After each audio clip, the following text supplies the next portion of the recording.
Empiezo. Yes? Okay, welcome to everybody. Welcome to the world. Welcome to our friends here and colleagues from the university, European University. We are here in Santander, so I'm Thomas Prola, I'm from the project department. I'm also the co-leader of Digital TA project. And the idea of today is to present some results of our project.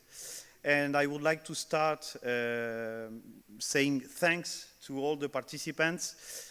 We are talking about firstly our colleagues, our researcher in our team. We are a team of 5 countries, 11 partners.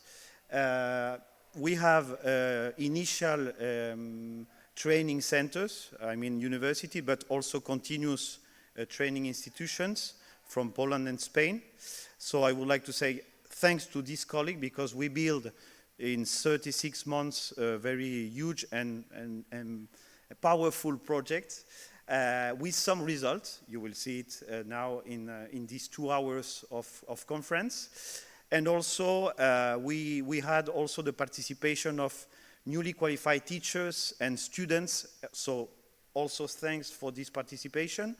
The main topic of this project is related to building the future European educational curriculum. We want to be more European from the nationals, from a national perspective, and we want also to improve our educational system. And one of these teacher academy was our teacher academy. We are also the only university leading from Spain teacher academy. We are one of these first 11 teacher academy in Europe, so we are really proud of that. And after 36 months, we will present today, so some, as I say, some results.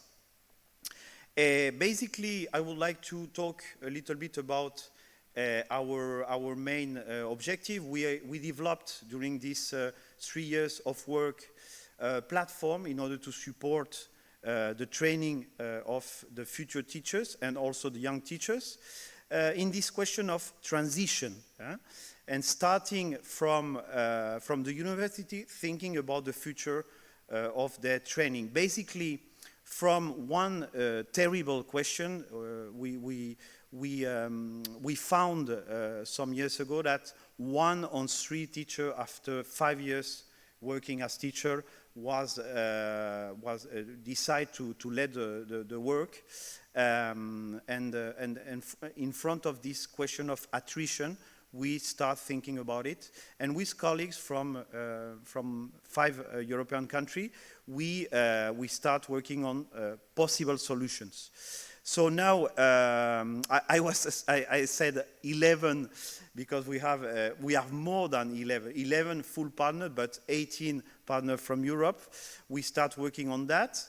Basically, first on a possible common model, because it was really complicated to find the first step in order to, after that, looking for solutions. So from the construction of a model, we try to understand the newly qualified needs and also the students' needs with this idea of, okay, what are you, or what are your needs when you are starting your professional life? And we found very interesting things.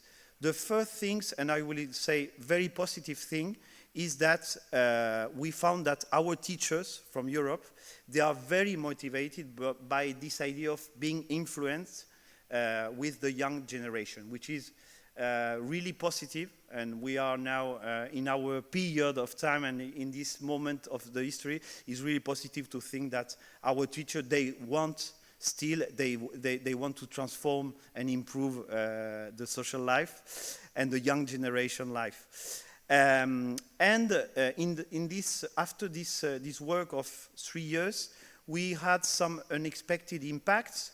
So now we have more than 1,000 users in our platform. We have more than 200 educational institutions participating in the platform. We published a lot of academic papers.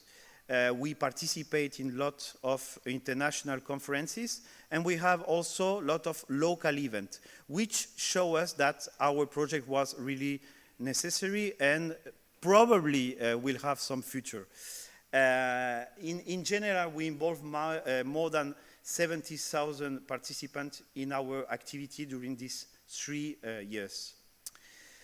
I will simply try to summarize, but from this common model and from this idea of looking for reflection, first the self-reflection, looking for how to give support to this newly qualified teacher and future teachers, we try to develop and understand how works the interculturally fact, because now in our platform it's totally possible to communicate in your own language if you want. It's totally possible to share with your colleagues possible solutions in daily life challenges, but also the question of how to mediate this exchange with technology was also very interesting, and we build this model with these 5 basic principles. We had this also reflective methodology, basically organized around the cognitive, affective, and social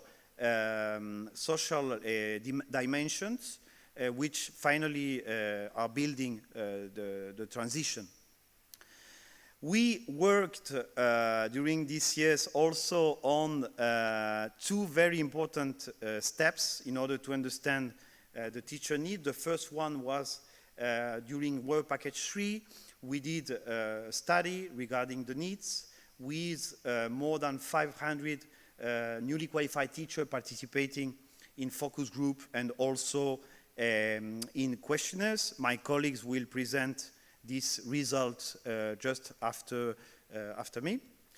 And finally, regarding these needs, so we had these needs, and from these needs we design the platform.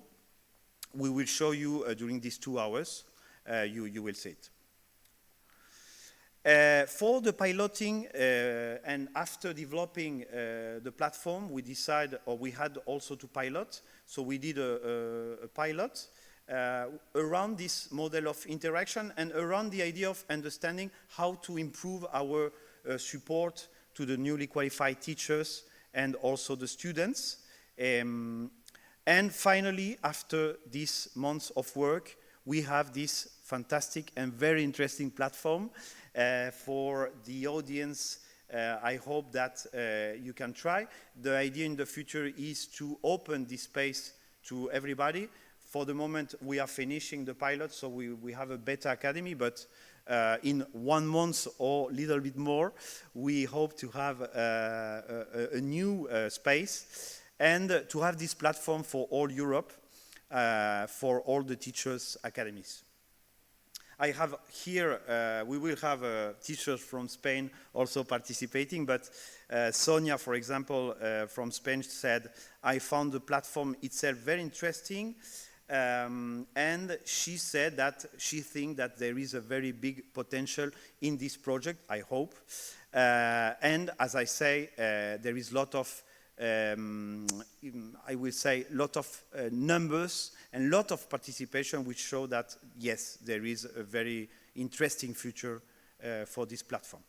So for today, during these 2 hours, we will have firstly the participation of Maria Steger.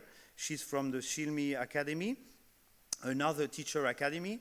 They are, I think, finishing their work in 1 year, so they will have 1 year more working on Teacher Academy. So it will be really interesting to understand and to see what they are doing. The future of this Teacher Academy is also to build a network between Teacher Academy another time in order to improve our national perspectives. We will have after that Eva from Olomouc. She will talk about the focus group details and what the work they have done in Czech Republic. We will have a platform presentation from Salvador, our director of technology in this project. We will have, after that, Maria participating, giving us the perspective from Spain around the mentoring process in the platform. And finally, online, Lisa and Jos from Belgium participating and talking about the feedback from the students regarding the pilot. And Isa from Poland around the feedback also from the teachers and the newly qualified teacher which participating also in this second step of the pilot. After all the intervention, we will have some questions from the audience, so you are welcome to send us your question on YouTube. And this conference is also in live in YouTube, so you can write your question. You can write your question in the chat, YouTube chat. You are welcome. And now I think that's all as a presentation. So I will present Maria. Maria, are you here? Can you hear me? Yes, I am. Hello, Thomas. Perfect. I will give you the floor. 1 minute. Okay, if you want to share, you can share your screen. Yes, give me a second. So Maria Steger from Chilme Academy. Welcome, Maria. Hello again. Yes. Thank you, Thomas, so much for giving us the opportunity to present SkillMe at your final conference. I believe that our Teacher Academy shares very much in your goals, and we have a very similar mission to yours in making the education system and the teacher education system more relevant for today's age. But I guess we approach it from a slightly different angle, and I'm very happy to present our academy and our first results now. As Thomas mentioned before, we still have 1 more year to go. So my name is Maria Steger, you already heard that. I'm the scientific project coordinator of SkillMe and also the managing and academic director of EduNet. It is EduNet's mission to empower teachers for today's challenges and tomorrow's opportunities. And this is exactly what we do in the Teacher Academy SkillMe as well. Let me quickly walk you through my presentation today. I'll present our consortium, our objectives. I'll of course share a few results, and I will also present what we have to offer to you in the remaining year. So let's start with our consortium. SkillMe is a partnership of 6 universities, 1 research institute, 2 foundations, and 1 NGO. Our team consists of experts from a broad range of fields, from science, from inclusion, from technology-enhanced teacher and learner interaction, digital literacies, media and information literacies, language experts, and so on. So quite diverse. We have 24 associated partners, and together with them, I think we are spread quite nicely across Europe, which is important if we want to make an impact, a lasting impact. And we don't want to stop here. We would like to invite you as well to join our mission. So it's our goal to find as many diverse stakeholders as possible to become partners in our hub, which at this point has some 250, I think, members from 28 countries. We want to get their insights and also ask them to help us share our results and increase a lasting impact. So what are our Teacher Academy's objectives? What's the context and what is our mission? We know that we all live in an era of digital transformations. Clicks are changing the world, and very often for the better. But there are also some downsides, as we know. With just 1 click, misinformation can be spread much faster than it can actually be fact-checked. And it's getting harder and harder to know which sources are credible, which information is reliable, and which information is not. And we saw that particularly during the pandemic, when the flood of misinformation really has eroded trust in science, trust in authorities, and as such really poses a threat to our democracies.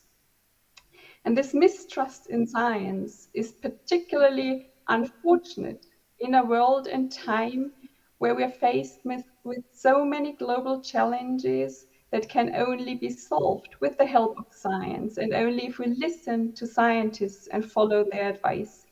I think this is underlined by the fact that 4 environmental issues were considered the the most severe global risks by the World Economic Forum in a 10-year perspective. And within the next 2 years, misinformation and disinformation is considered the most severe risk. So these 4 environmental challenges, extreme weather events, and so on, these are prime examples of what we call socio-scientific issues, or what are called socio-scientific issues. These are major problems with a huge societal impact. They're very often controversial, sometimes even in the scientific community itself. They're open-ended problems. There are diverse potential solutions. There's not a single solution, and there's always an ethical dimension to them. And we always need to take personal choices in order to help solve them. So given that they're open-ended and controversial means that there is no ultimate truth. They're only informed opinions. And this is where it comes full circle. So in order to create an informed opinion, you need to know which information to rely on in order to, to create basically your own standing and decide what you want to do to contribute to solving these issues. So given these facts, we believe that it's one of the most important questions that the education system has to answer in the next year, how teachers can empower all learners to act as competent and effective democratic citizens in this world flooded by socio-scientific mis- and disinformation. And this is very much in line with the new PISA 2025 Science Competency 3. So science competency for PISA 2025 was broadened, or the idea of science competency was broadened to include exactly the competencies we are focusing on. The PISA experts define science competency 3 as research, evaluate, and use scientific information for decision making and action. And this was actually 3 years ago the starting point of our project. We started with analyzing the definition that the PISA experts brought forward, and we analyzed it in terms of the different domains of expertise that are required to actually nurture these competencies in the students. And what we saw is that a very diverse range of different expertises are required to nurture them successfully, at least from 4 very broad domains, as you can see here: language aspects, critical thinking, digital information literacy, civic and futures literacies, to provide you with names of the 3 or 4 broad fields. Given this diverse range of competencies that is required, we believe that it is unlikely that science teachers alone are prepared to foster these diverse range of skills in their students. So we believe that this diverse range of skills really calls for a cross-disciplinary approach. Hence, we coined the term meta-scientific literacies. So the meta signals that it's not about scientific knowledge, but it's about how to use scientific knowledge, or more generally, scientific information in the interest of society.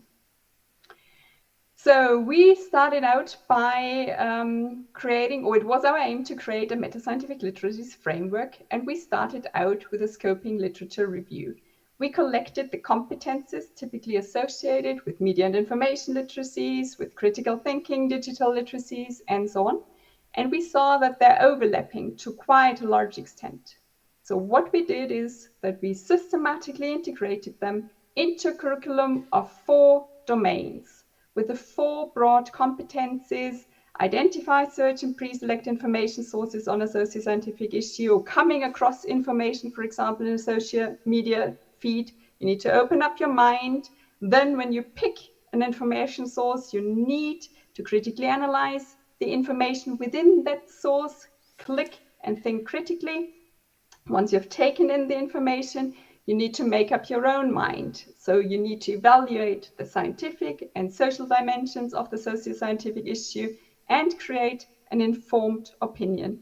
And finally, if we want our students to be active, democratic citizens, they need to learn to speak out and take action and exercise civic engagement.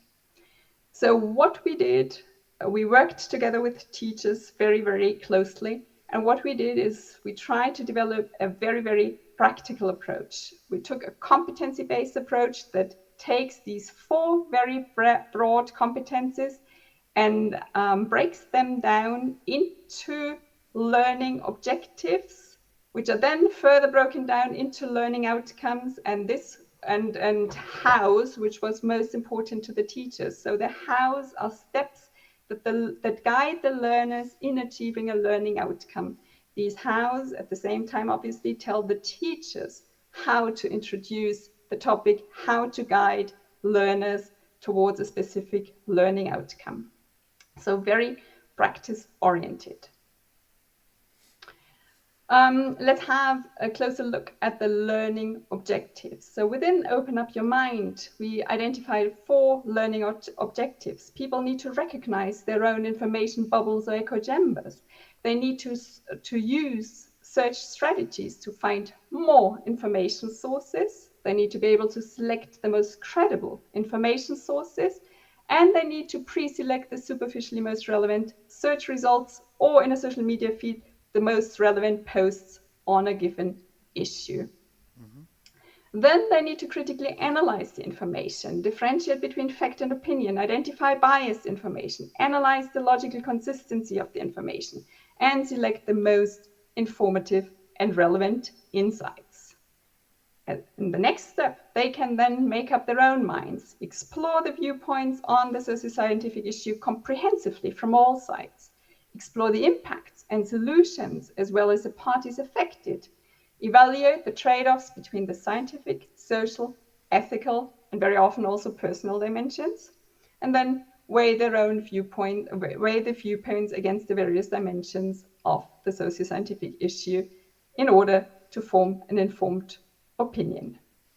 And finally, if they really want to act and to speak out, they need a plan first, and then they need to communicate either just objectively the established viewpoint, so they need to be able to inform, or to communicate their own viewpoint and argue, and finally do projects.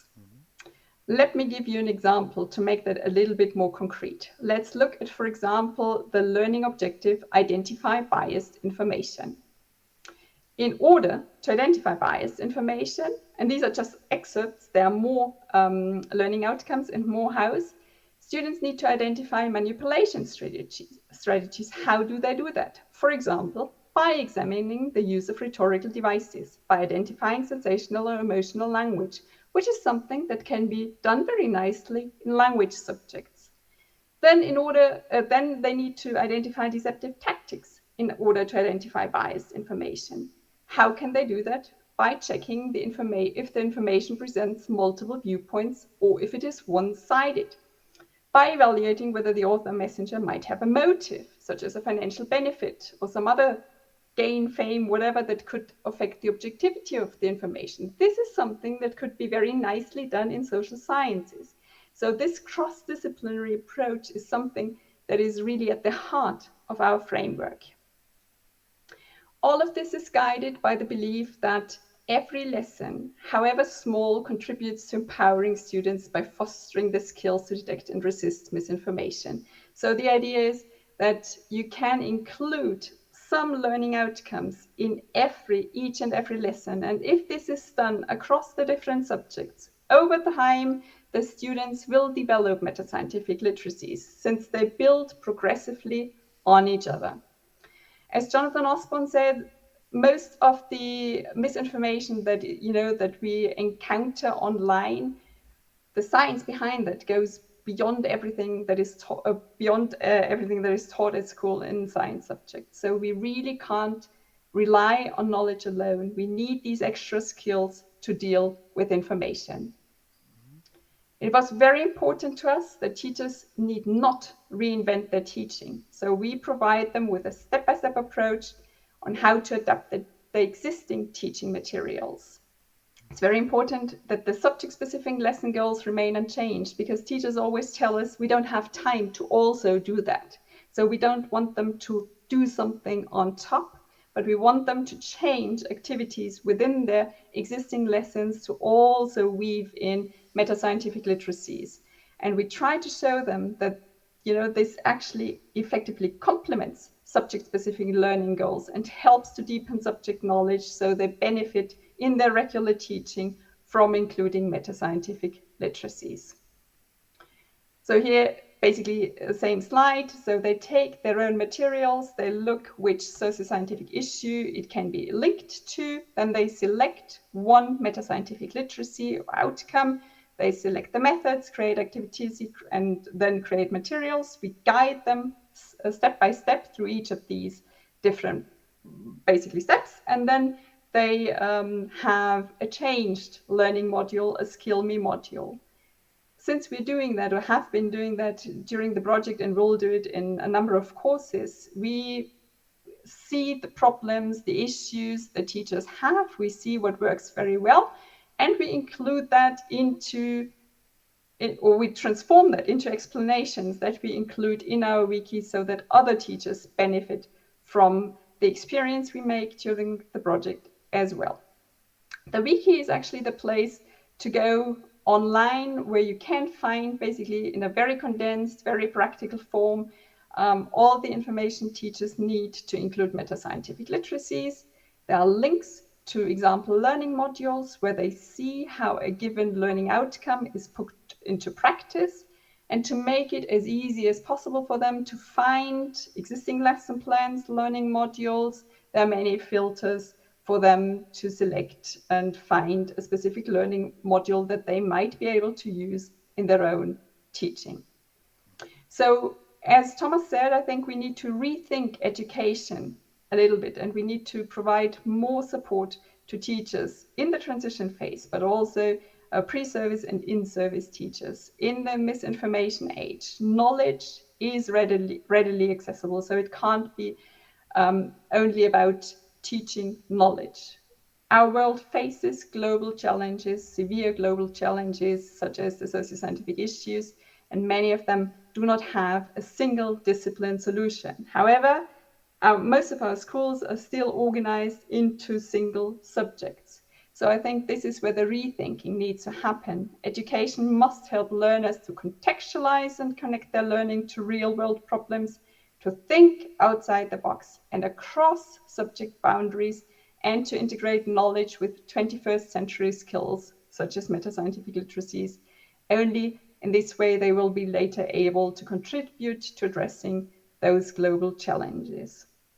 So to sum it up, SSI is basically, the SSIs can serve as a link connecting lessons in different subjects, in which different Skill Me learning outcomes can be fostered and promoted, and are linked across the different disciplines.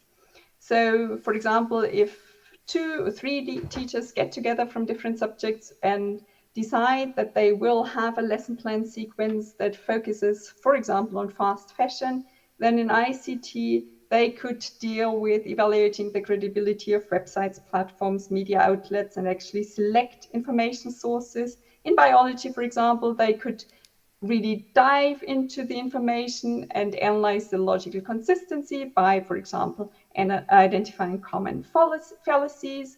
Then in civics education, they could look at the same socio-scientific issue from yet another angle and identify who is actually affected positively or negatively by the issue or potential solutions.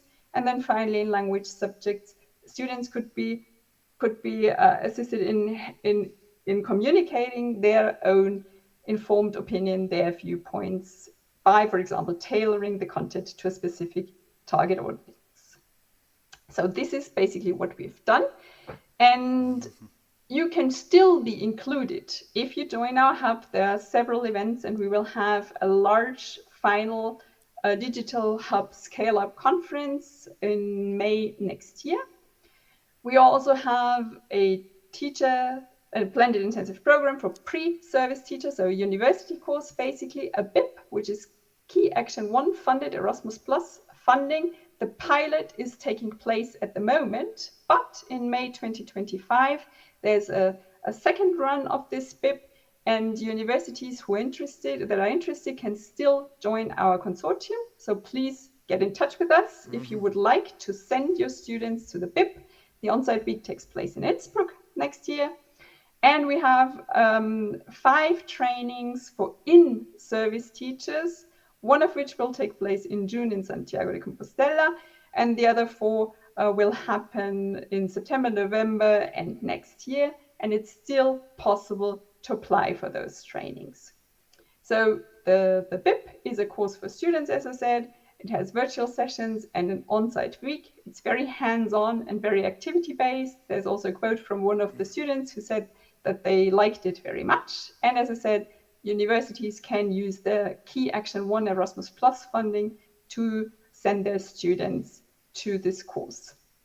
And the teacher trainings are advertised on our website, where you can find the links on how to apply. The next one, where the application or registration period is open right now, is Digital Media and Information Literacies in Munich in September this year. And I hope that some of you will join either our BIP consortium or the future Skill Me BIP consortium, or tell teachers, or if you are a teacher, consider joining us for one of our trainings. Thank you so much for your attention and for including us.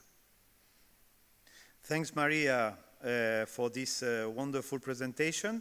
I'm really happy to have your presence here and to see the work you are doing, because we met some years ago in Brussels in the beginning of this adventure, and I see that this project is really powerful and really transversal, the perspective, which is better because we can work.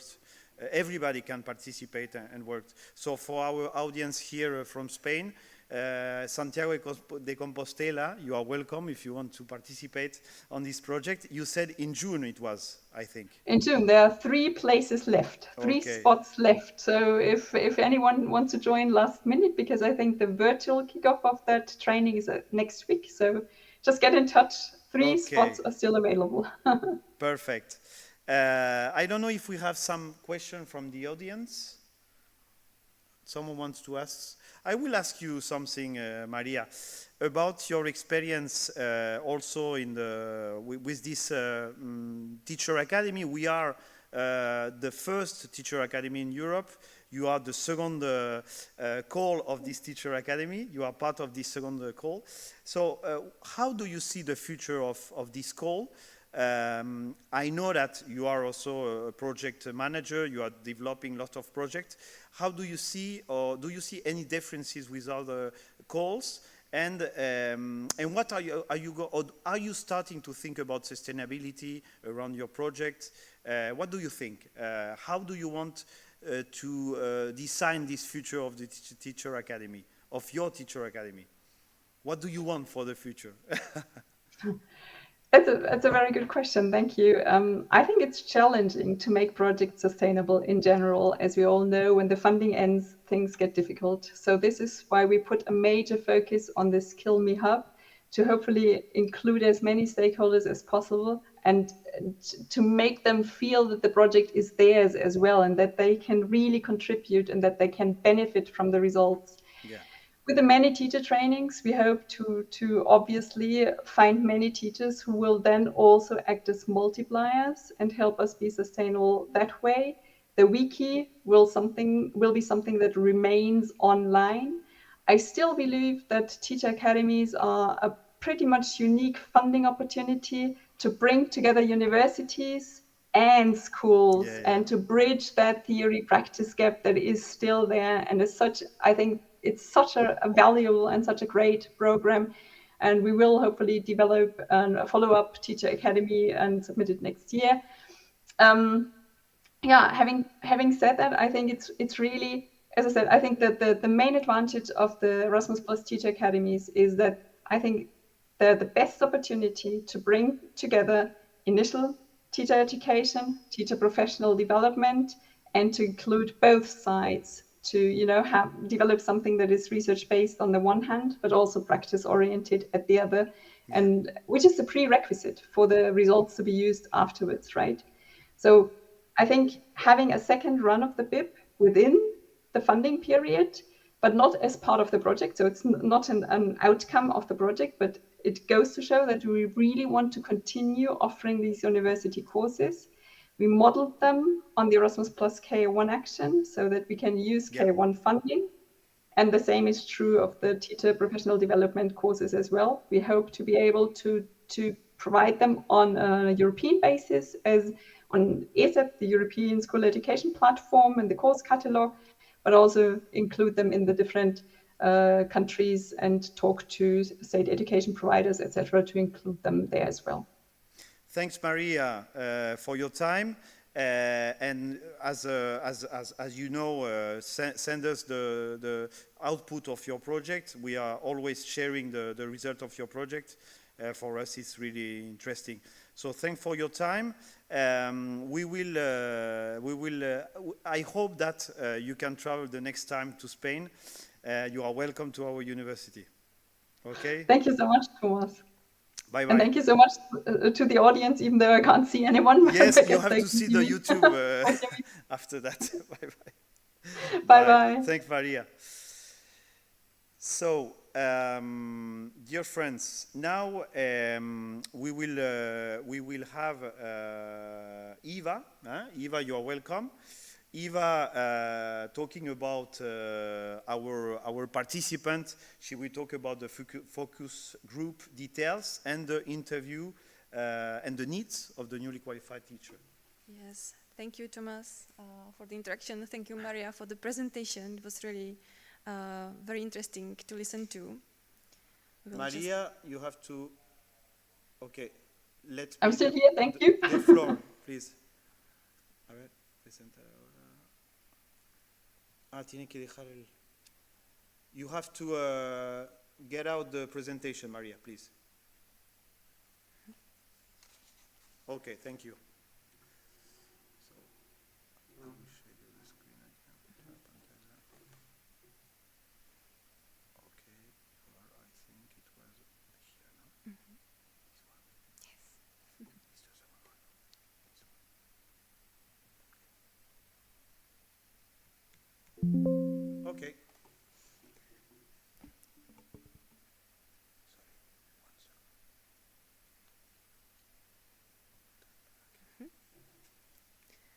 All right, hello to everyone. My name is Eva, and today I will talk on behalf of the team of University Palacký in Olomouc from the Czech Republic. And we would like to introduce you a bit about the needs that the teachers, newly qualified teachers have, which was the basis for the project, and actually it's the beginning of the story of the project itself. I would like to start with this simple quote from the book for the kids, The Boy, the Mole and the Fox and the Horse by Charlie Mackay.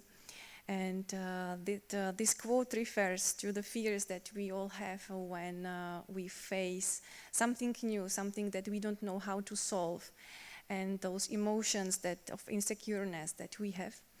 And also it refers to the main output of the project that should product the support for those who seek for the help, and should, make the place for those who need the support by creating the learning community of professionals. When we made the literature review of needs for the newly qualified teachers, we came across the term that is called shock of reality or reality shock. And it's the collision between those experiences we have from the school and the real situation that happens in the practice. So it leads to the emotional and professional disillusionment of many beginning teachers. the factors that influence this reality shock might be connected with the lack of practical preparation, which is the biggest topic that includes the methodological approach, the choose of the methods, the behavior of the kids in the class, behavioral management. But also, one of the most important factors is the feeling of isolation. We do not know, the teachers do not know who to ask for help. There is no collaboration built in the community of the culture of the school. Also, administrative overload might be one of the main factors. And unfortunately also, in some countries, it's culturally bound, but it's connected with the low prestige and inadequate pay of the teachers. During the research based on the questionnaires, we found out that the classroom management is one of the biggest topics of feeling insecureness of the newly qualified teachers. But other topics might be also the how to deal with the discipline problems, individual needs of the students, how to fill them, inclusive education, communication with parents as one of the topics that is not taught in schools, and the newly qualified teachers do not feel ready for the solving of these issues.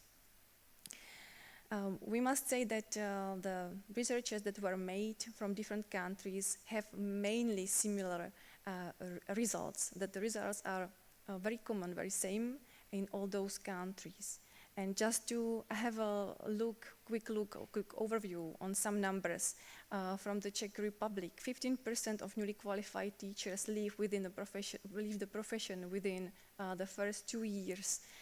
Although the principals, the headmasters look for the new teachers, and we need more new teachers, only 19% of teachers are not very satisfied with the mentors, with the support at schools actually.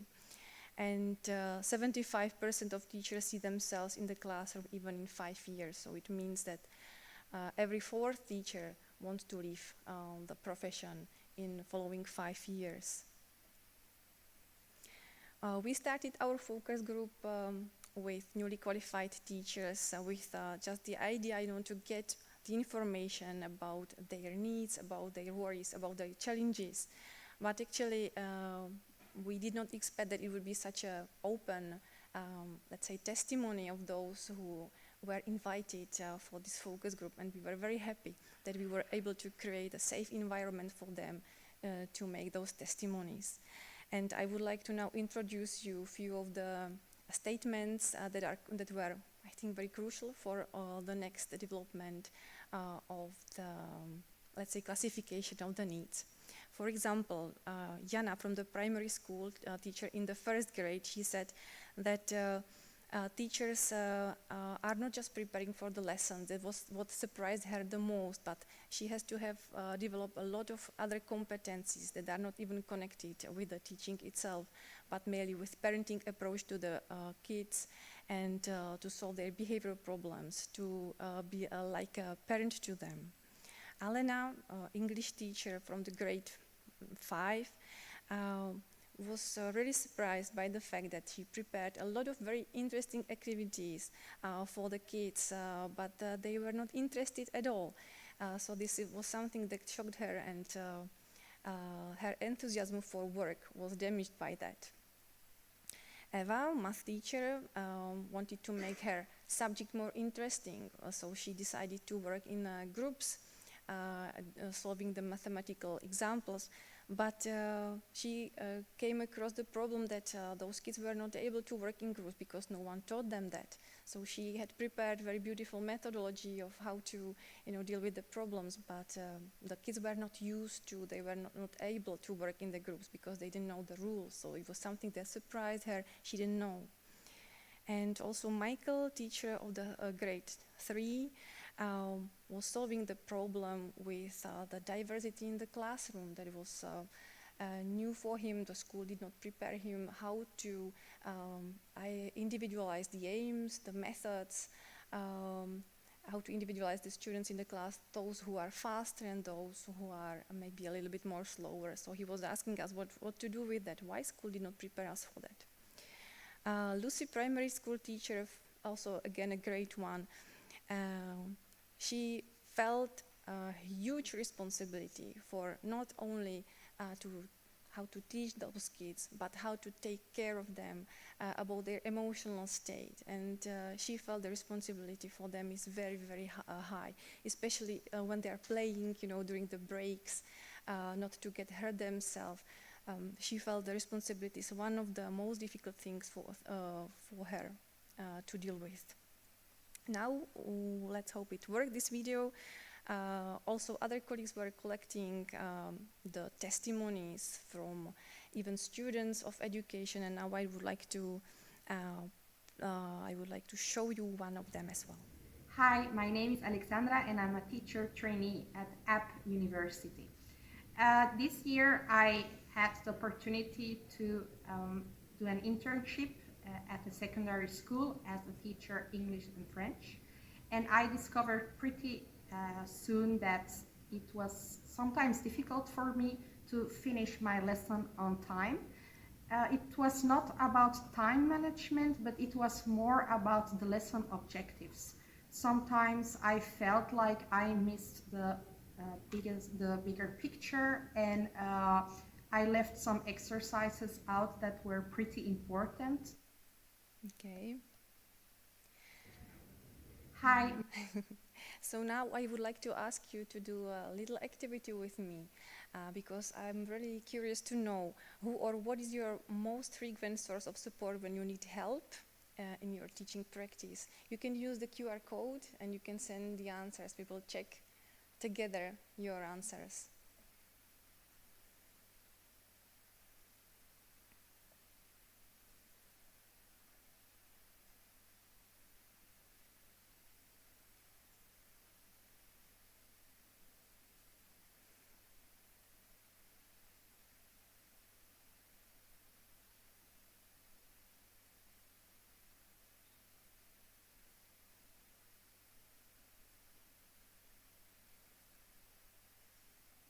So please use the QR code, or you can use menti.com and the code that you can see on the slide.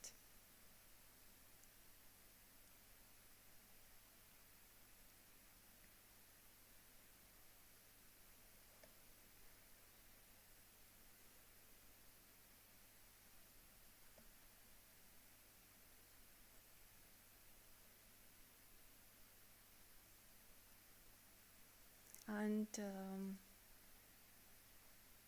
we already can see that your answers appear in Mentimeter, and one of the answers, online resources. Some of you ask a friend for help, videos or workmates from the school probably. Experienced colleagues. Okay, more of you.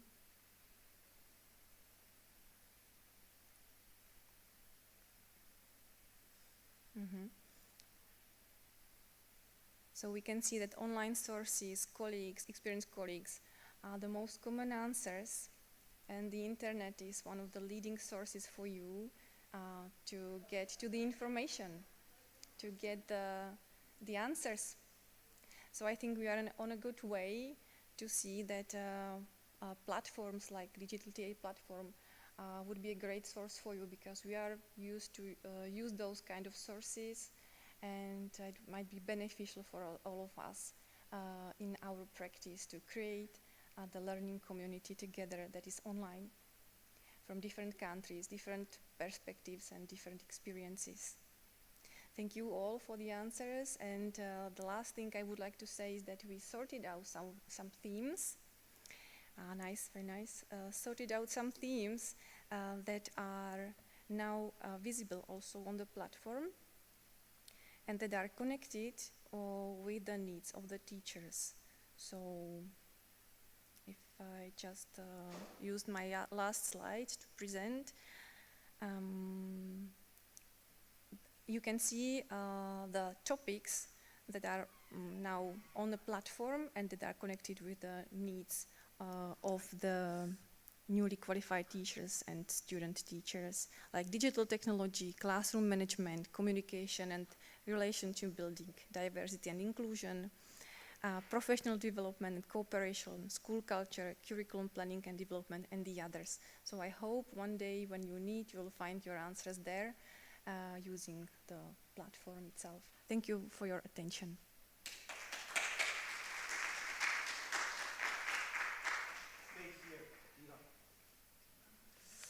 Okay, thank you, Eva. So, sit if you want. Yes. You want to sit here? Sorry.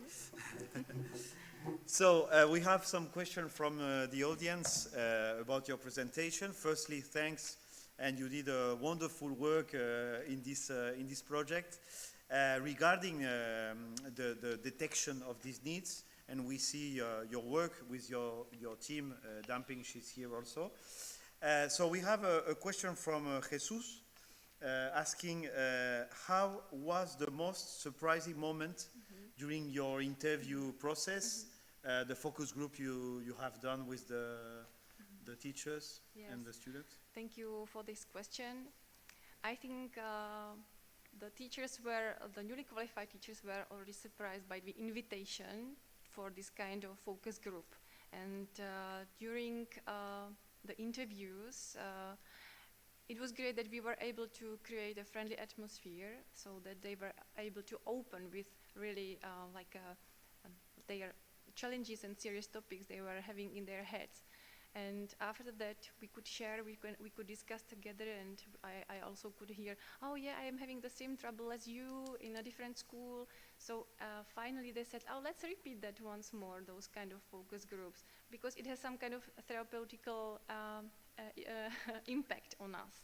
So I think what is missing is the place to talk about the problems newly qualified teachers, but not only newly qualified teachers, but teachers at general have, and to share those problems, to talk about them, and not to feel isolated and alone. Thanks, Eva. Thank you very much. Thanks. And you are talking about this emotional dimension. And the next intervention will be Salvador Banderas.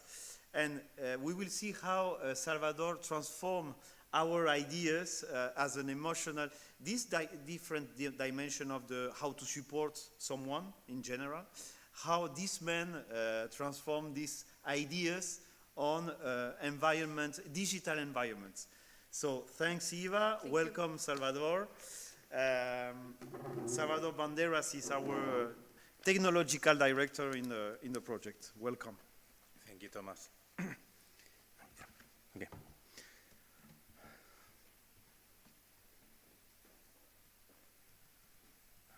think it's here. Yeah. Let me just.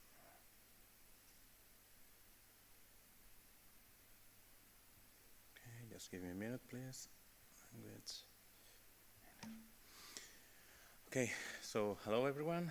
Hello to the audience, to the people at home. Thank you for being here. My name is Salvador.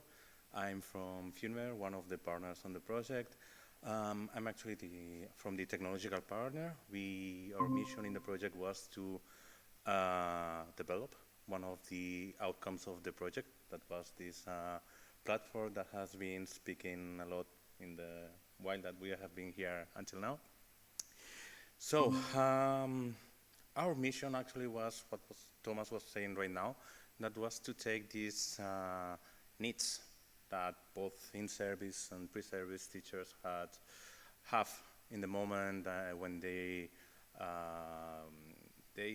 transcend from this moment that they're students into the real life, and they start to experience all of these challenges, all of these issues, all of this shock that Eva was talking about before. So, and that's what we did. So on the one hand, we had what we proposed on the first minute. One of the things that one made in the project was to develop a pedagogical model that was really supported on the concept of reflection. And then using the needs that we identified, the topics that we identified, and some of other aspects that the partnership provided to the project, well, we came with this idea of this teacher academy that integrated many of the things that we wanted to do from the beginning. Maybe the most important thing that we did at the beginning, because it was a long design phase, is that the original proposal talked about challenges. So there was two main pillars on the project. That was challenges, the challenges that the users had on this first contact with the professional work, and reflection. However, since reflection was the other pillar, we understood that challenges were just part of what we wanted to identify here. So we transformed challenges into experiences, because we didn't only want to talk about challenge, problems, issues. There's a lot to reflect on what's actually being, what's being done well as well. So I'm having success, my class is working really well, I have this beautiful group of people. There's a lot of reflect on that. So we transformed the concept of challenges into experiences. And that became the core aspect of our platform.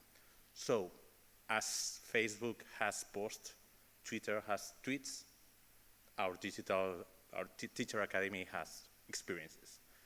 So what a pre-service teacher and in-service teachers finds when they register onto our platform, it's this space on here with some videos, some concepts to do, some themes that you have already seen on Eva's presentation, and some things that I will be talking about in a bit. But the idea is that they have, based on the pedagogical model that was created, the idea is that the user needs to share their experience with the world, with anyone. The target of the platform is, of course, in-service and pre-service teachers, newly qualified teachers and students as well. But the thing is that we open the platform to everyone, and I mean educators from all educational levels. So you have not only from secondary grade to primary grade, but you also have higher education, you have VAT, you have all the educational levels.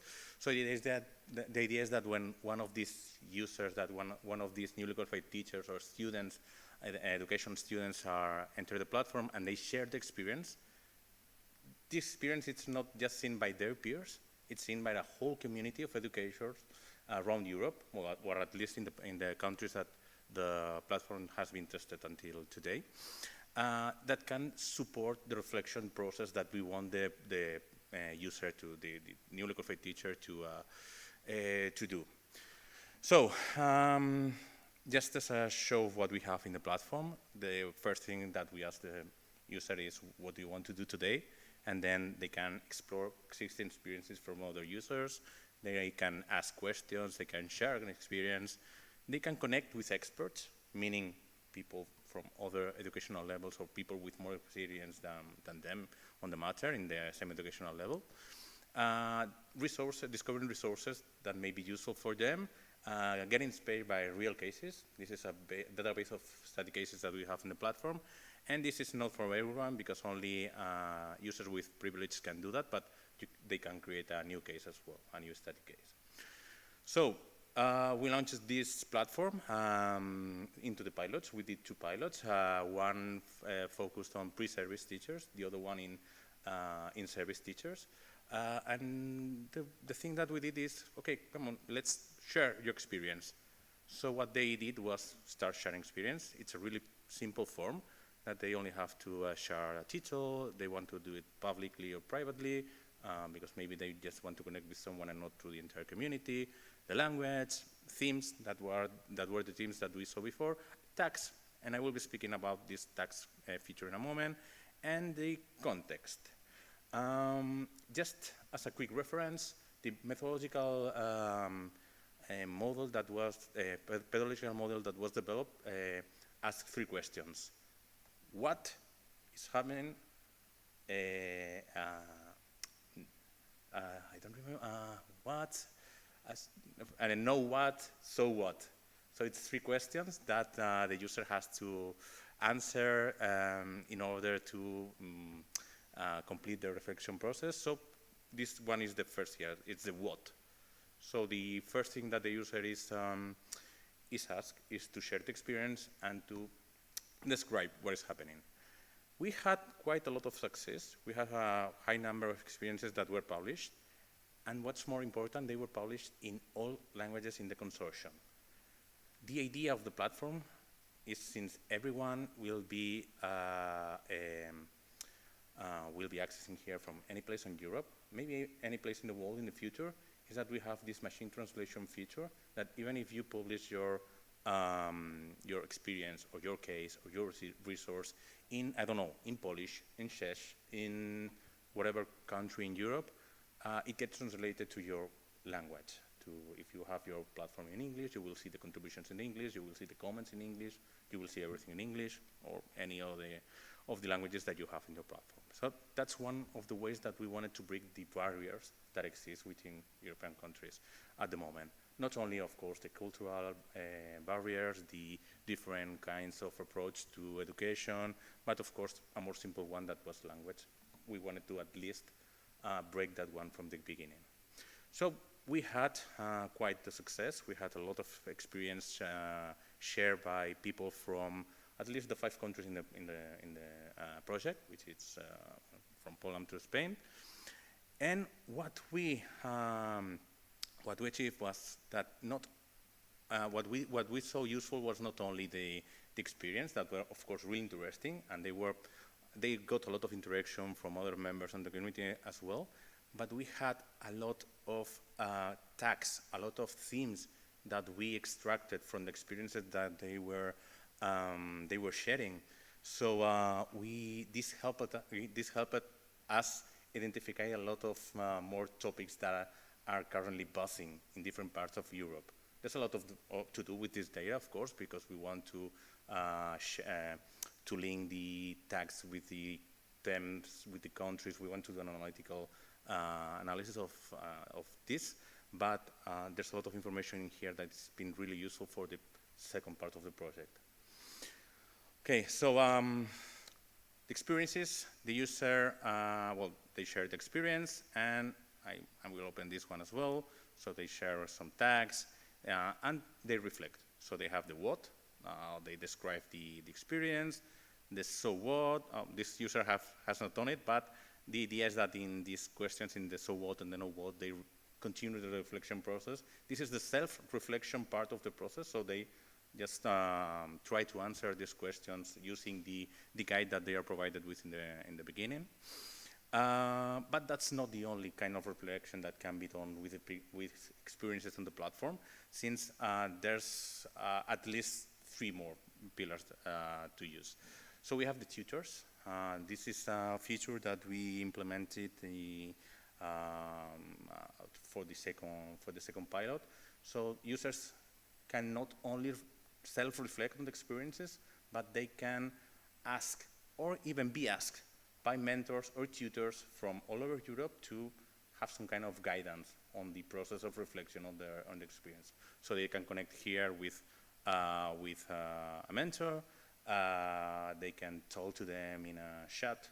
They can make some contact with them and have some guidance on how to overcome the challenge, or if it's any other kind of experience, to do whatever needs to be done.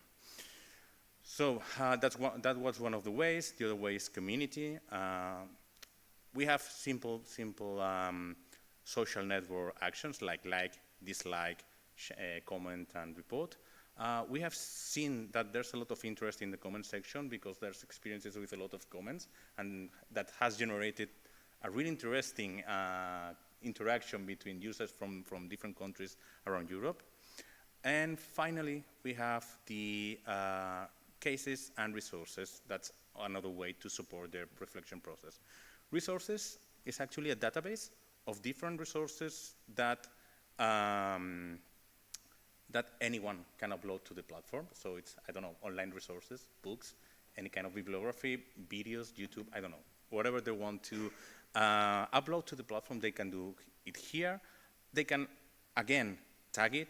They can interact with them, comment, like, dislike. So we have this organic, social, educational network that grows well, organically, actually, because it's the community, it's the users that make it grow, and it's the interactions between it that make it, that keep it active. Okay. So, well, that's case. One of the possibilities that that the platform has is that it also has, as I was telling on the beginning, a repository of study cases. So this repository of study cases is not only cases that were done by the consortium, by the partnership on the project, but there's also some cases that were born from experiences. The experiences that the users share with the community. If someone from the partnership, an expert, someone finds it useful enough, it can become a case as well. So, it has to overcome, it has to pass all the steps to become a case study, but it can be highlighted in some way, like a case study, and serve as a reference to future users of the platform as one successful experience or successful process of reflection. And with that, that's all that I wanted to share with you from the platform. So thank you, and if anyone has any questions, I will be glad to. Okay. Thank you.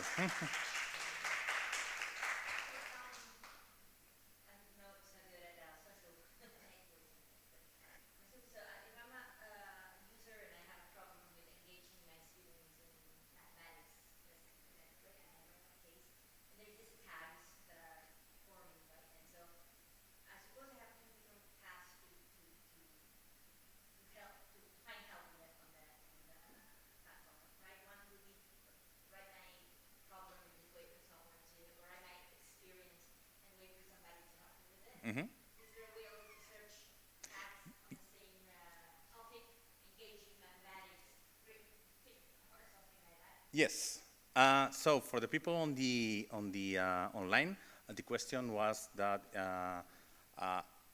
as there is a functionality to ask for help and just wait for the help, the question was if there was any way of looking for things that were already done, maybe something from mathematics that if there's a way. Huh? A quick, yeah, instead of writing something to quickly access something that was already done on a specific topic or a specific matter or context or theme. Yeah. While we don't have a full search, a super search feature, because it was real broad for the scope of the project. We have these theme and tag sections, for example, that well, I mean, it's a lot of tags right now, I know. But here, this is supposed to be the hub for the knowledge. I mean, this is here you not only have the themes that we identified as main themes, main concerns in education in our previous analysis, but you also have all these tags or this knowledge that has been generated when the platform has been used. Here we don't have some search engine or some easy way to browse tags by category or something like that. There are other parts where you can, for example, in experience, you can filter. So you can filter by a particular theme, you can filter by a particular tag, by author, by language, something like that. And these same filters, you can find it in the cases and in the resources. So even if you don't, even if we don't have, again, we are doing a lot of analytical work right now from everything that is being generated. So even if we don't have an ontology or some categorization of everything that is being generated, and of course we don't have a way to browse that ontology, we have some ways at the moment to find stuff quickly. However, take into account that this is a prototype for the moment. It was the prototype that was needed for the outcome of the project. We will have some advancements on the next month, targeting to the end of the project, and who knows if when we open to the public this will continue, because that's some things that we are still talking about. But answering your questions, yes, there are ways, but not a super search or something like going directly to what you want at the moment. Suggestion. Yep. Technologically, I'm not completely uneducated, so it might would be pretty interesting when I put my case, I'm writing my case, the law, and all that. And I'm using tags that are probably already there, right? So I'm using words and things, or I can maybe there is a space where I can put a couple of words that are, if that connects me in future with other possible cases that relate to those tags, so I can start the search later. That could be. Yeah. We also have a good motivation for me to write my case Yes. instead of just looking for the quick fix. Yeah. So for the people online, the member of the audience suggested that we, for example, can make some kind of quick suggestions when you are, I don't know, writing your what or your so what, or writing a new case, that maybe while you are writing, you get some suggestions about, I don't know, some resources from the same thing, some experiences that related to the same experience. And actually, we had a similar idea during the design phase, but unfortunately, we couldn't make it to the current stage of the process. But it's a really good idea. So thank you, and probably in the future we will have something like that. But because right now, with the rise of artificial intelligence, there's a lot of possibilities for something like that. And yeah, and I think that will be one of the ethical uses of artificial intelligence that we can use. And yes, yeah. Thank you. Thank you, Sarah. That's all. Thank you. Thanks, Salvador, and thanks for the suggestion from the audience. I forget to talk about our partners in this project. I mean, I talked about 5 countries, but yes, we have the participation of the University of Olomouc. Here, 2 colleagues from Olomouc. We have in our project participating as a full partner Limerick. They will be online. No, tomorrow we have a workshop with Limerick. We have AP from Anvers from Belgium. We will have Joss participating just in some minutes. Funiver from Spain, UNEAD from Spain. Segovia also from Spain, the continuous training institution from Segovia. Janko Czarnowski from Poland, SCDN from Poland also, continuous institution. And we have 3 partners. They are participating mainly reviewing our materials. The University of Barcelona, the continuous institution of the University of Barcelona. We have the government of Cantabria participating also, so actively in the reviewing also the materials. And finally, ATI, the Association for Teacher Education in Europe, also as a associated partner of this project. Next intervention, Salvador was talking about the mentoring and the way they are, you can find some support in our platform. And yes, there is different way. One, and we saw it, is from the learning community, also from peer-to-peer support, also from the mentors, and that's why I will ask you, Maria, to come. Maria will present us how is the mentoring process in the platform. Maria from Segovia, the Continuous Training Institution from Segovia. Dime dónde está mi presentación. Okay. ¿Cuál era?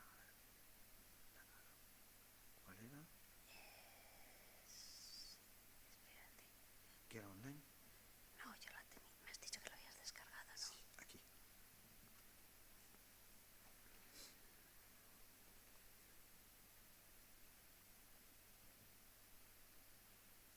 Okay.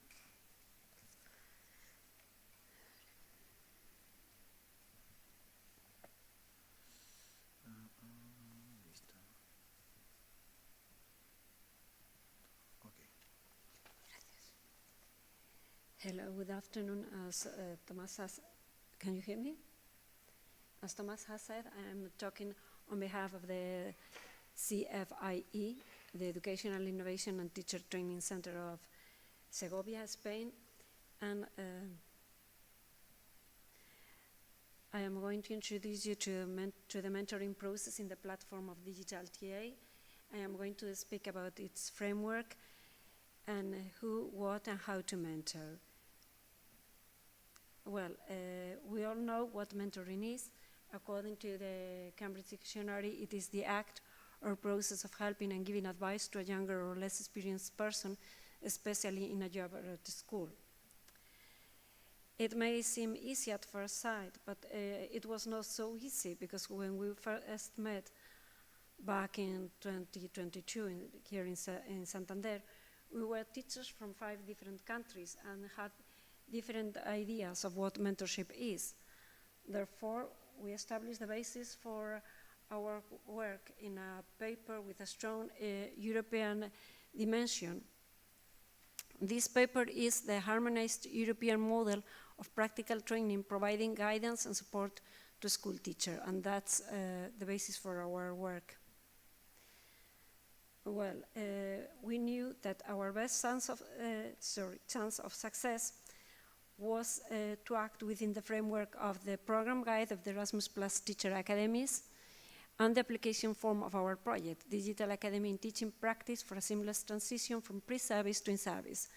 According to the Erasmus Plus Teacher Academies, they emerged to complement the work carried out by the Council of Europe in the framework of the creation of the European Education Area 2025 and beyond, which includes the Digital Education Action Plan. And our project aims to improve the practical training of future teachers and university teachers in European countries, reducing their professional burnout. This defines the target group of our project. This is, well, sorry, they found some hurdles. The Erasmus Teacher Academies found out that the aging of teaching professionals and the shortages in the teaching workforce. And in our application form, we had talked about the problem that is in many European countries. In the years since student teachers completed their university education and in the first years of employment, many young teachers leave the world of teaching. And that hurdles defined the target group of our project. This is the mentored. The mentored can be student teachers, newly qualified teachers, pre-service teachers, new teachers with less than 3 or 4 years of experience, and that determined the mentor. The mentor can be in-service teachers, school teachers, and university teachers, hereafter referred to as mentors and tutors, and teacher trainers. The profile of the mentor in our platform is a qualified teacher with less than 5 years of experience in school, with at least, 5 years of experience in schools, experience of or interest in mentoring, and additional information like teaching level, subjects, specialism, areas of interest, the country, the language that can be selected with a translation option, can be found in the platform. And the profile of the tutor is a qualified teacher with at least 5 years of experience in universities teaching student teachers. Well, if you look at this geometrical figure, what figure is it? What can you see there? It's an hexagon, isn't it? What does it remind you of? Well, it's a cell hive, because in fact, we follow the beehive model in this paper I've told you about. In this paper, we established the background supporting the pedagogical model of the platform following the beehive model. It is based on the mediation of mentors for the reflective learning.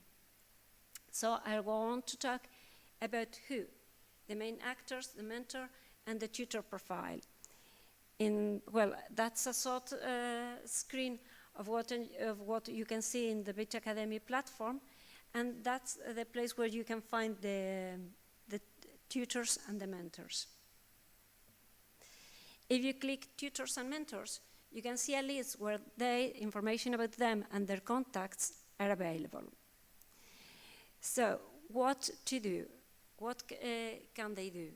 The mentor can ask questions, can connect with experts, and the mentor and the tutor can connect with the mentor and create a new case. Both of them can explore experiences, share their experience, discover resources, and get inspired by real cases. That's a sort of screen also of our platform. So, what to share? Initially, the mentors and the tutors who were the project partners shared experiences and created cases based on the themes that came out from the survey and focus groups to know the mentor training and professional needs. Also, the themes of the Erasmus Plus program guide were included, and they are inclusion and diversity, well-being, that is to empower future teachers and provide mentorship to student teachers, among other things. 3, environment, climate change and sustainability. 4, digital capacity building of teachers, learners and organizations. 5, STEM and STEAM. And 6, common values, civic engagement and participation. Later on, when the piloting was open to more mentors, tutors and the mentored, the button See More was added. And here you can see there are lots of tags in different languages with the topics or themes that have been included. How to? Now I'm going to explain you how to mentor, how to participate. This is based on the harmonized European model I have talked about before, and the methodology we use. It is a model that uses collaborative tools, agile and participatory methodologies in order to provide a learning environment where each teacher can reflect and research on their practice, accompanied by a community of peers. The educational model is oriented towards participation and the collective construction of knowledge from an interdisciplinary and intercultural approach, open to formative social and work experience. And that's a scheme of how to mentor and how to participate in our platform. I'll talk about it later on, so we can go on.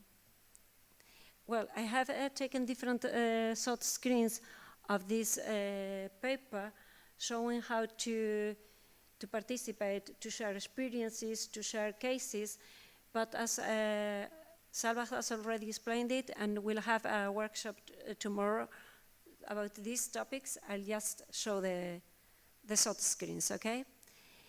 So the model, I refer to the previous model, proposes the collaborative design of case studies using methodologies such as problem-based learning and the development of a reflective practice guided by a mentor and shared with the learning community.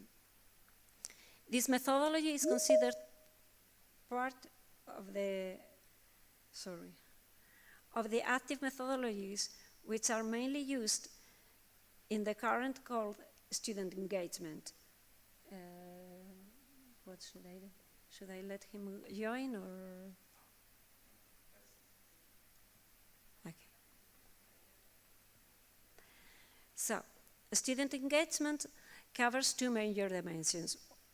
1, the capacities that the student, in this context, the mentor, must acquire in the learning or mentoring process, and 2, the learning environment that the teacher, in this context, the mentor and the tutor, creates in class.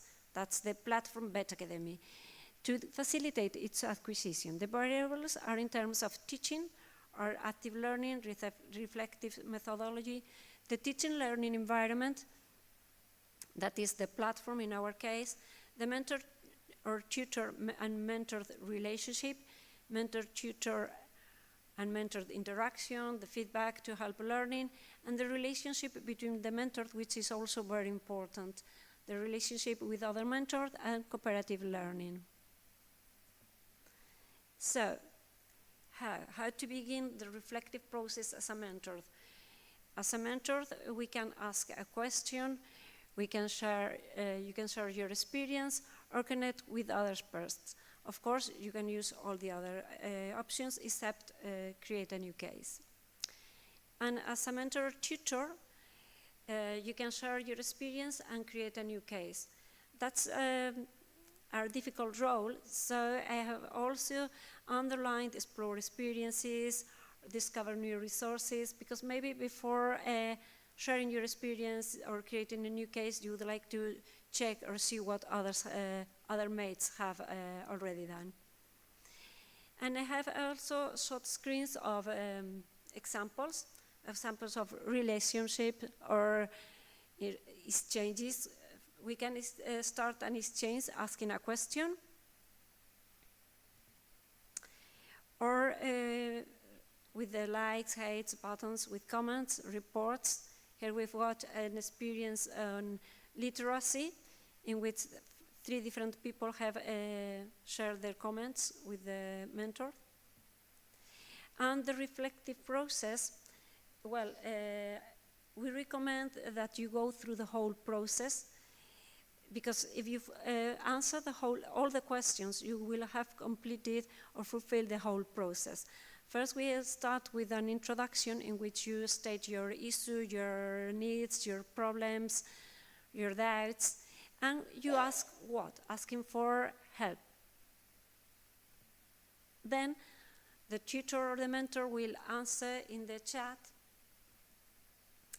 And the second step or stage of the reflective process is the so what, in which you implement the changes that the mentor or the tutor has told you.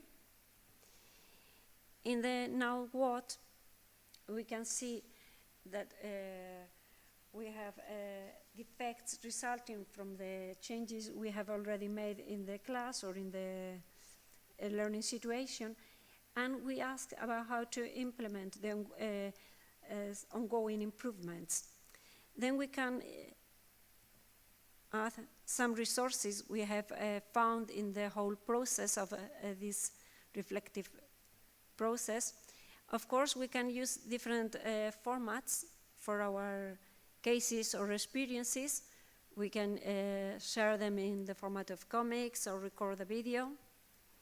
And if we want to learn more about the mentors and tutors available in the platform, we can see a tutorial in the platform, you see. And well, I would like to end saying that you are more than welcome to join in the BIT Academy platform, either as a mentor or a tutor or as a mentee, as a student or as a teacher. Everybody can share their ideas and needs here. We all are necessary to achieve the European education area, and Digital TA is working for it, so please join in with us. Thank you. Gracias, Jean-Pierre. Okay. Thanks, Maria, for your intervention, and thanks for these words. Really interesting the way that you show to the audience the possibility of mentoring. So this platform, as a prototype funded by the European Union and our universities, had these different languages, but also the different formats, audiovisual.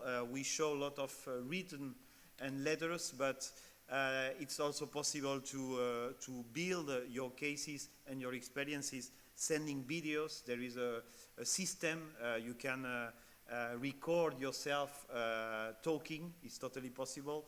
And I had this, we have this question, we were talking about it. How do you see the future of mentoring in this platform? Also related to these possible languages and formats, also related to this question of being a prototype, because it's a very, I think, a good prototype. We need to transform this prototype on a better version, probably. How do you see the mentoring, the future of this question? I think it's a central figure. As you have said, I'm a counselor in an innovation teaching training center, and we can see that teachers demand more and more things like job shadowing and mentors to have some help, some guidance in their teaching practice. Not only new teachers, also experienced teachers want to share their experiences with mentors. So they are essential figure, and as such, they have a difficult role. They need training, they need some support themselves too. So I think it's essential to keep them, and they can help their mentee. Sorry, and well, maybe that could give us an opportunity to go working with them as a target group, not only the mentor. Okay, so focusing more on the mentors and probably building a sort of training for them. Why not with our platform? Thanks, Yeah. Maria. Thank you. Thanks. So from this idea of mentoring and how to support our participant in the platform, we have online probably a colleague, probably because I am not seeing the the Google Meet, probably our friend Joss. Lisa, you are here, great. So Lisa, she's here. So I will try to let you, okay, now you can, if you need, share your screen. I don't need to share my Okay, screen. you don't need, so- perfect. So Lisa, Lisa, she's from Belgium, from the AP Amvers University, applied university. So welcome, Lisa. We are missing you. It was, Yeah. yeah, we hope to see you soon, but you I are hope here so with too. us. Yeah. So it's great. And Lisa, she's going to talk about the feedback from the student because, as we said, this is a prototype. We are finishing the pilot. And our colleagues from Belgium, they were in charge of analyzing. So there is a questionnaire in the platform. Actually, sorry, we just share with the audience in YouTube the way to registering in the platform. So you will see now from our website, Digital TA, that you will have the access to the platform, so you can register. It's really easy to do it. If not, you have to talk with Salvador. No, it's really easy. It's self-registration, it's open. And when we will have this experience, until the end of this month, there is a questionnaire, and these responses will be sent to Lisa. And Lisa had a first analysis, so I'm really happy to hear because I have no idea of the feedback from the students. So Lisa, welcome. The floor is yours. Thank you. Thank you. So hello everyone, I'm Lisa from Belgium. My colleague Joost couldn't make it on time, so I'm going to do it by myself. So I will talk about the feedback of the students during the pilot. But first of all, what did we learn from the literature is that the platform, of course, should address teachers' needs. It should be helpful in solving problems related to the teaching practice. It should be collaborative and interactive in nature and support teachers in reflecting on how newly acquired knowledge can be transferred to the classroom practice. And then what did we learn from our survey? First of all, the survey has already been filled in by 700 participants, so that's great. The participants were asked about 5 key categories. The first one, recommendation, whether students would suggest the platform to others and how likely it is that they will speak positively about it. Then second, the European context, how that was perceived by them. Then third, the practical use of the platform, so how everything is working on it. Then fourth, the content, so the content on the platform, the experiences, the cases, and the resources on the platform. And then the last one, the effects, so the perceived impact of the platform on their teaching. So overall, the students were actually very positive about the platform already. We saw that the students in Belgium and in the Netherlands were a little bit less excited, but that's because they were the very first students on the platform. So during the phase, the platform, of course, kept improving. So we can see that it's working and the students like those improvements.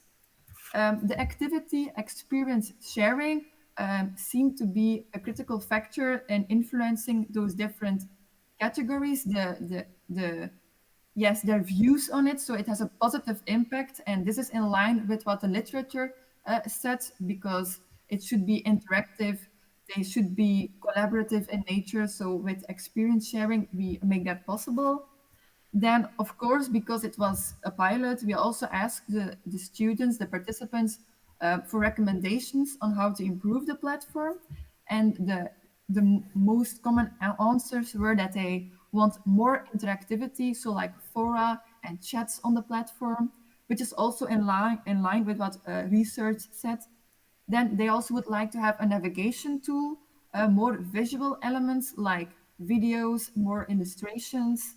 They would like to have more downloadable materials on the platform to use in their classroom. They would like to have a manual on how to work with the platform. Sorry. No problem. And they would like to have more content on the platform, so more different experiences, more cases, and more resources that they can search on in the platform. So we have been integrating this feedback, of course. For example, we're still working on an interactive manual on how to work and how to use the platform. There is already a navigation tool right now. Users can upload their own videos and there are more pictures on it. So we are working with the feedback of them. So this is in a very short nutshell, the feedback of the students right now. And now we're still, of course, busy with analyzing the feedback further because this is just from a pilot report. So thank you for your attention. Thanks. Thanks. Okay. Thanks, Lisa. Do we have any question from the audience? No? Okay. So I have just a question related to this idea you share, no, about this the student or the questionnaire responses. They are showing some interest regarding a mix of different formats regarding the training of the teachers.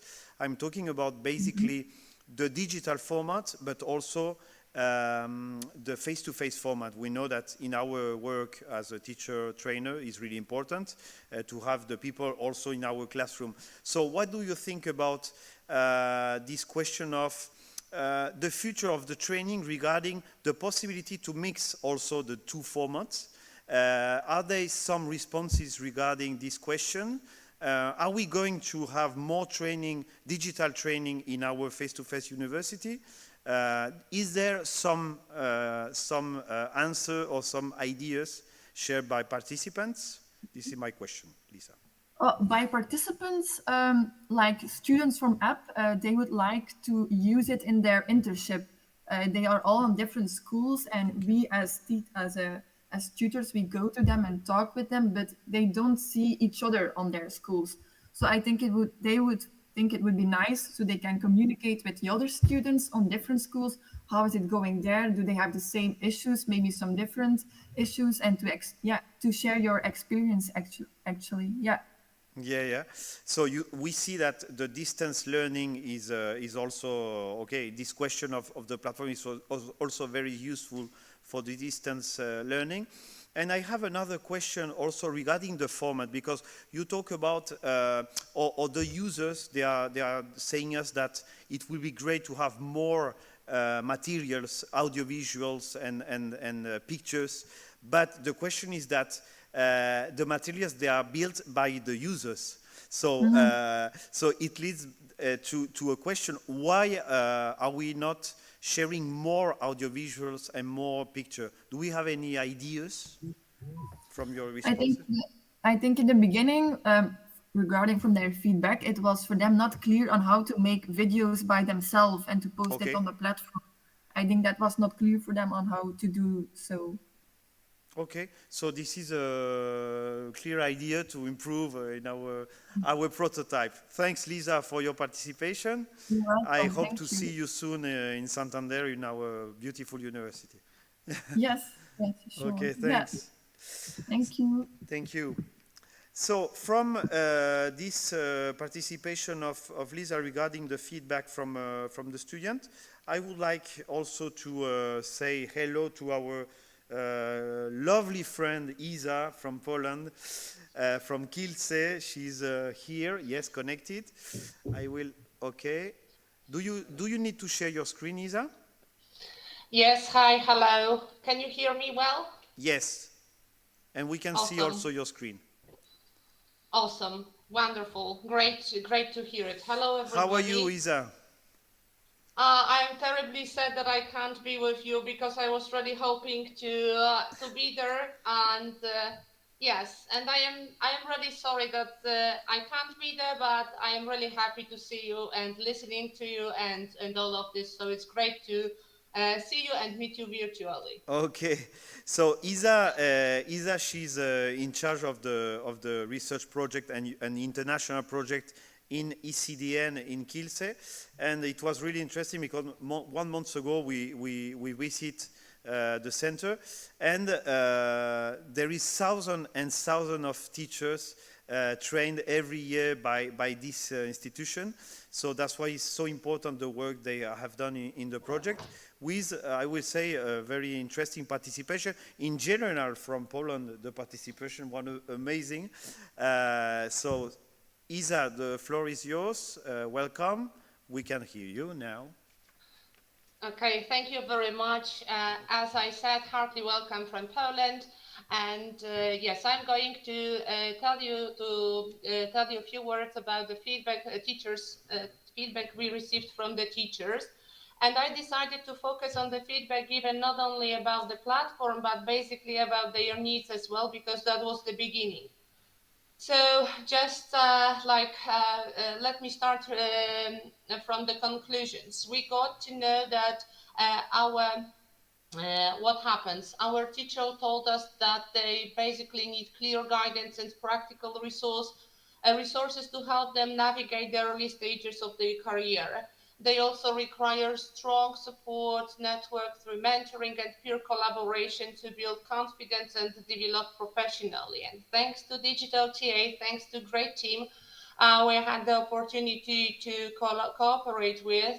We have discovered these needs because honestly, we were not thinking what could be the possible needs of the newly qualified teachers. And let me tell you in the very beginning that when we were shown this diagram, this picture, that is the final outcome. I myself, I am a teacher. It was for me like a bit shocking because the project, as you can see, is very complex. But thanks to different institutions, we could find a different perspective and we could assess or just evaluate teachers' needs, not only in Poland, but also in Spain, because we had a great opportunity to get to know with Segovia, our great partners, Maria and Jesus, and together we did some researches, some workshops promoting the newly qualified teachers. As you can see, that was a long way, but finally we found what we should do. We need that our mission is in the project, actually has also been in our everyday activities related to work we do, is to guide and empower newly qualified teachers during their first years of profession, to assess their needs and to develop case studies and platform resources. We did our best to have somehow conversations with them to get to know what they really what the real expectations are, and how should the platform be adjusted to their needs as much as possible. We know that the platform is prototype, but we also know that there were different versions, so it evaluated and it was getting more and more adjusted to teachers' needs. And our task in the project was also to present the platform and provide an overview of its key features and to gather the feedback on the platform's functionality for further development, because that's not the end of the story. And here at this point, I would like to mention that my manager has signed a document that we are going to use and introduce the platform into our everyday activities, which means I will use it to working with teachers, not only those newly qualified, but teachers in general. So I believe the process of mentoring that Maria has mentioned will be growing. And Eva was talking about teachers, newly qualified teachers' needs. So we hope that step by step there will be more and more users willing to share their experience. Our task in the project, and hopefully after the project, will be also to coordinate the network meetings and mentoring activities, as I mentioned previously. So within the project, to get to know what our teachers' needs, they will organize different activities. And we've tried, from our both institutions, we tried to get to know teachers' needs from different perspectives, working with our supervising institutions and with the superintendent's office. So basically, we were searching for the possibility to reach as many of them as possible. And in the very beginning of our cooperation, we decided to get to know, okay, talking about the newly qualified teachers, what do we mean? Who they really are? These are the teachers with the experience up to 5 years. And we were really curious to get to know what is the percentage of people of those who work like 1, 2, 3, 4, or 5 years. As you can see, the biggest population, like 38%, were those newly qualified, really newly, which mean 1 year. And those like 2 or 5 years were the teachers where the amount of them were like the lowest. In the very beginning, just to offer them kind of support and adjust the platform input to their needs, was to find out what are their needs. And during one of our meetings in Belgium, when we were presenting the feedback of our research, it was very interesting for us, for me and for Marisha, to find out that those needs were quite similar. So we did the research in, let's say, independently in Spain and in Poland, but the answers were quite similar. So in both countries, teachers most popular respondents were like atmosphere of cooperation in their school. They need this cooperation, they need this support. They need support in terms of communication with parents, classroom management. Sometimes they feel insecure about it, as well as individual needs of pupils. Well, least popular choices were like relation with the local community. In this sense, they feel rather well. Teaching well-being, in the very first years of their work, they don't seem to think about it that much. Knowledge of social diversity, I think this response is because they are not really, I don't want to make any judgments, but perhaps they are not really aware of this, how great this diversity may be in the future. Teacher reflection, they are doing their job.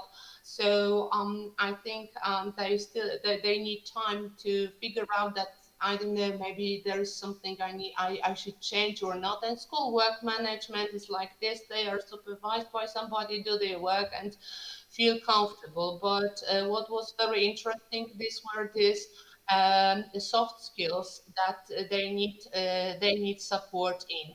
And basically, all these needs were defined in this pilot report that's dedicated to in-service teachers, which is available and hopefully will be useful for all mentors and trainers who will work in the future with this kind of group, this group of teachers. What are the three most relevant difficulties and challenges in communication? Here I have some questions which I randomly choose from the surveys we did among the teachers, and you can see distance in communication among colleagues. So basically that's the pity that sometimes the newly qualified teacher feels lonely, and really he or she would love to get to know how to deal with in different situation and what solutions could be possible. We understand this distance in communication as, I don't know, maybe it's after pandemic, but like everybody is focused on themselves rather than talking to each other. Then lack of trust, 26. That's really sad. That was really also sad to find this results. Unclear and chaotic information transfer. So basically, it all refers to the communication skills, right? That really teachers need to talk, they need to be listened to, and they really need the space to exchange their good practices, the exchange of good practice, because I guess that's the most efficient way they could learn. What should be the three most relevant topics to be covered in teacher training courses for novice teachers? And here, that was a great variety of responses. The biggest one was neurotypical addiction, no, not addictions, neurotypical learners. We had also multiculturalism, multilingualism, we had assessment, we had subject-specific content knowledge, and here our engineer who is responsible for shaping the platform was also trying to find out the solution. How can different key topics can be placed there, and we were preparing certain contents for those who would need this kind of support. Weaknesses as a novice teacher, lack of professional experience. You can see that these answers are quite similar. Lack of self-confidence, self-assurance, assertiveness, fear. And all these answers, actually, these responses are very true and very honest, I would say, because in both institutions, and Segovia and in Kersa, they were organized like a support, different kind of support for those teachers, during which we were trying to promote and encourage newly qualified teachers to share their experience. And this feedback we got, for example, thanks to the network of collaboration, because we did, that was actually an inspiration. The project was inspiration to us to develop this network of collaboration, where we organized the network for newly qualified teachers with the total number of hours like 84, and there were like 36 consultation meetings in smaller groups and 6 online meeting sessions in the whole group. We had some mentors working, my colleagues from Świętokrzyskie Service Teacher Training Center, and my colleagues and I were, you can see some of them here in the presentation.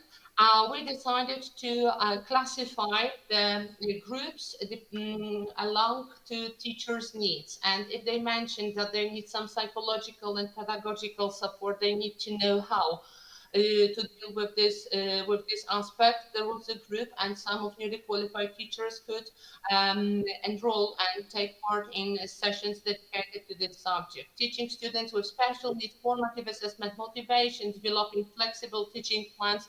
That was all of this. They were really happy to meet. They were really happy to talk, and they were not afraid to ask. That was actually very precious to us, and we were really happy to get to know what really their needs are, because sometimes, like us, for example, we have prepared an offer and we do not really which direction shall we go. Thanks to the project, thanks to this, let's say, I don't know, I would say evaluation of the teacher's needs. Now we are more aware of the future support to this of this group. And talking about the platform, because as I mentioned previously, there was a time when the platform was growing along with us, and we were growing with the ideas. We asked our teachers to give us certain feedback about, okay, guys, so what do you think? Would it be useful for you? So the final responses were like the potential for tool knowledge sharing, intuitive navigation appreciated by our teachers, and clear layout, ease of use. Of course, they have still some suggestions, like need for clear content categorization. But all teachers alike agree that the platform shows great potential for future development, and it meets the challenges of the 21st century. I don't know, but here again we met with our Spanish colleague and we figured out that yes, language can be a really serious barrier, but the platform is developed in a way teachers feel comfortable, teachers and mentors, because both of them can be locked there. They feel comfortable and they are not afraid of using it because they can see the content in their own language. Sometimes they feel uncomfortable because some certain content which is downloaded or uploaded on the uploaded on the platform is in Spanish or in English, but thanks to AI and different AI tools, they have the possibility to translate the text into Polish, and they can really use it. It's something new, for sure. It's something new, and we still need time to, let's say, to familiarize with it, with this new tool. But I am really deeply convinced that the more we use it, the better and more often it is going to be used by our teachers. And here, ladies and gentlemen, you can see please teachers. That was the let's say conference organized to finish the first edition of our network of cooperation. We did it together with our great partners from Jan Kochanowski University. And as you can see, the teachers came there and were present. They received certificates, and I think that was like the first kickoff for them to get involved. Um, our institutions, for sure, then will continue to develop new support modules dedicated for the nervous teachers. I myself, I'm going to do it in the next school year. Of course, we'll try to integrate some technical AI solutions because newly qualified teachers, they look for new solutions. Will promote collaboration. We have the idea to invite newly qualified teachers with mentors and to upload the materials they prepare, develop during their training process so that they could complete the next grade, let me call it this way, with the use of the platform. And yes, we hope that we look forward to continuing this mission with fresh insights, new tools, and even stronger commitment. Now we know how the platform works, and so we are ready, steady to go. Thank you very much.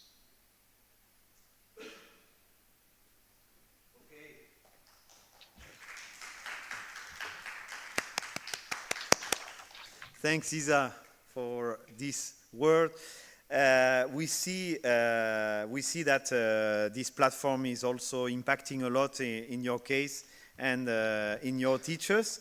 So I had a question related to the process you did also as an institution and continuous training institution.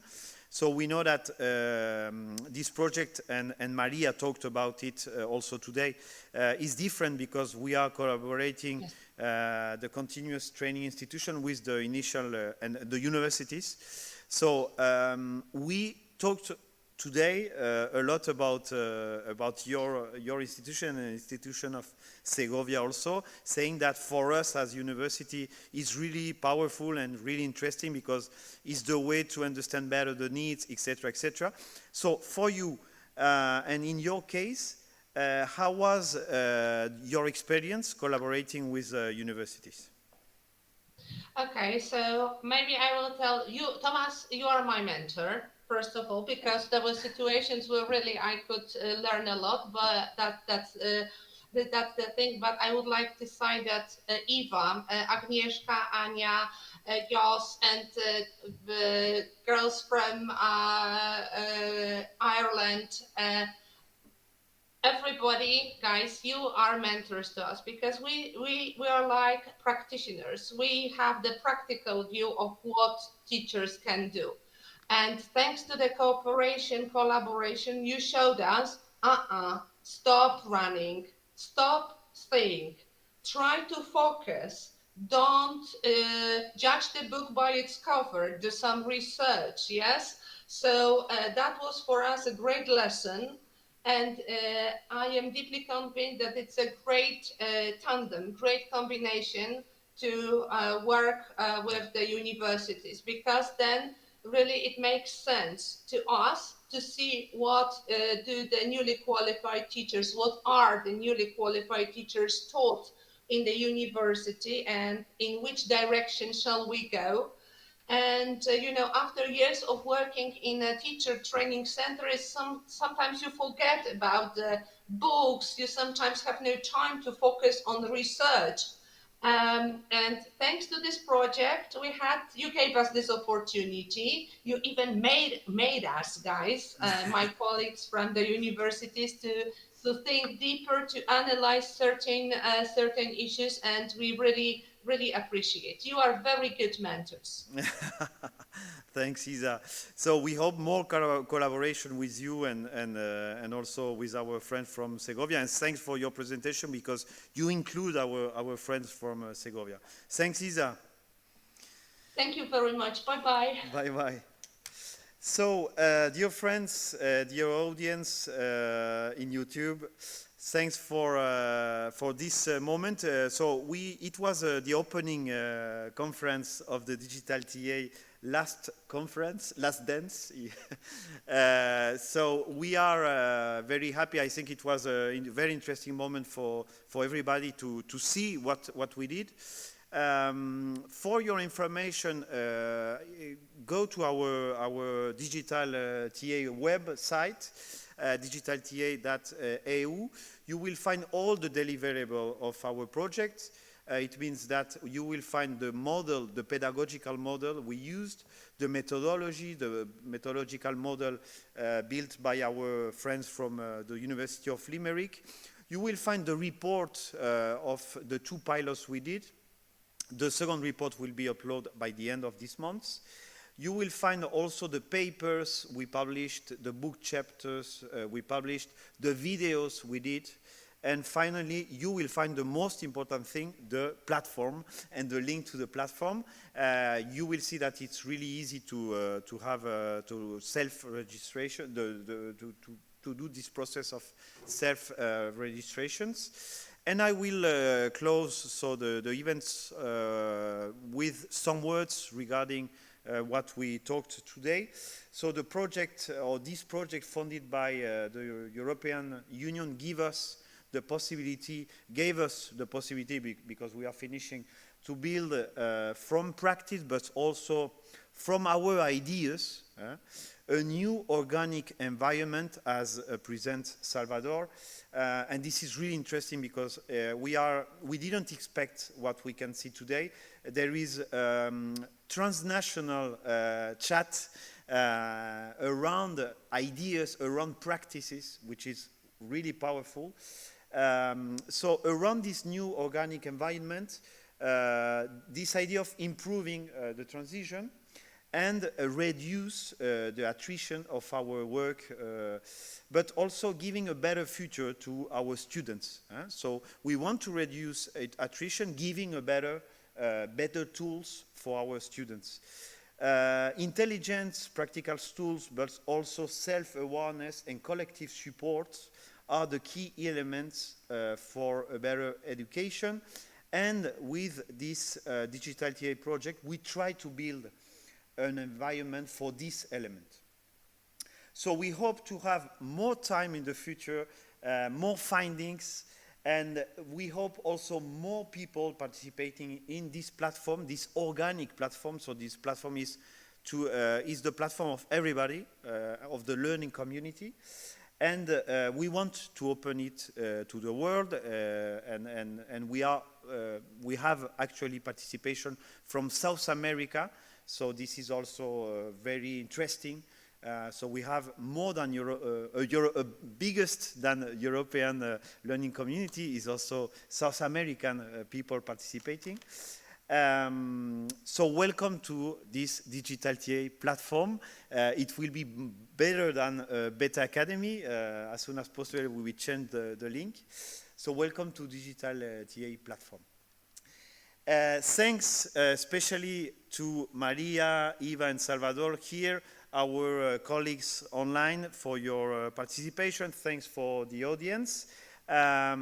Let's see you tomorrow because we are starting, as I was saying, the conference. This is the opening conference. So we will have, just for your information, workshop just now at 6 p.m. Neuro education workshop, and also tomorrow we will have a workshop regarding with students from UNED and also teachers from Cantabria and also from Segovia. We will have a workshop regarding digital TA, and in the afternoon tomorrow we will try to close the conference. And finally, we will have the conference and the participation of Pepe Menendez. All the events will be also in YouTube, in Spanish, not in English. So welcome to everybody in Spanish. So thanks for your time. See you soon. Thanks, dear friends. Bye-bye. Bye-bye, Maria. Isa.